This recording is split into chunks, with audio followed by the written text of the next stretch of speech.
রাজ্যে যেভাবে ধর্ষণ চলছে, ডাক্তার থেকে, আরজিকর থেকে, দুর্গাপুর থেকে, সেই জন্য আমরা আমাদের তরফ থেকে এই কর্মসূচি করছি যেন প্রত্যেক মেয়ের কাছে অন্তত একটা করে এই লঙ্কার গুঁড়ো হয়ে যেন থাকে, যাতে নিজেকে বাঁচতে, আর কিছু না, নিজেকে সুরক্ষা। কেন আমাদের মুখ্যমন্ত্রী এই সুরক্ষা দিতে পারছেন না, সুতরাং নিজেদের সুরক্ষা নিজেদের রাখতে হবে।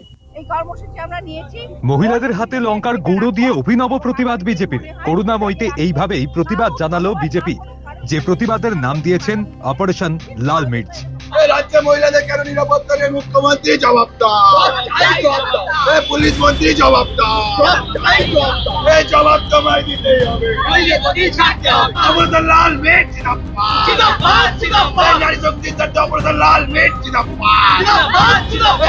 দুর্গাপুর ধর্ষণের প্রতিবাদে মঙ্গলবার সকালে পথে নামে বিধাননগর বিজেপি। পুলিশ মন্ত্রী রাজ্য জুড়ে বিজেপি যুবমোর্চার এই লাল মির্চ অভিযান চলবে। এই মা বড় দিদিদের সুরক্ষার স্বার্থে অভিযান লাল মির্চ চলছে। লঙ্কার গুঁড়োর প্যাকেট ও স্প্রে হাতে দিয়ে বিজেপি কর্মীরা করুণাময়ী অটো স্ট্যান্ড, করুণাময়ী মেট্রো স্টেশনে বিক্ষোভ দেখায়। এই দর্শক নেতৃত্বে সহায়তা করতে লাল মির্চ জিন্দাবাদ।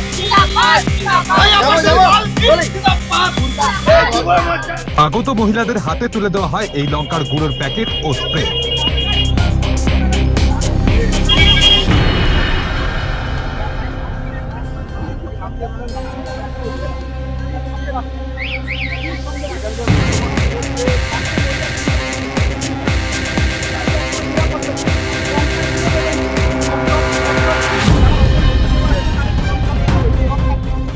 কৌশিক বিশ্বাস বিধাননগর মন্ডল প্রেসিডেন্টের কথায় সাধারণ জনগণ ও মহিলাদের সচেতনতার জন্য অপারেশন লাল মির্চ শুরু করা হয়েছে।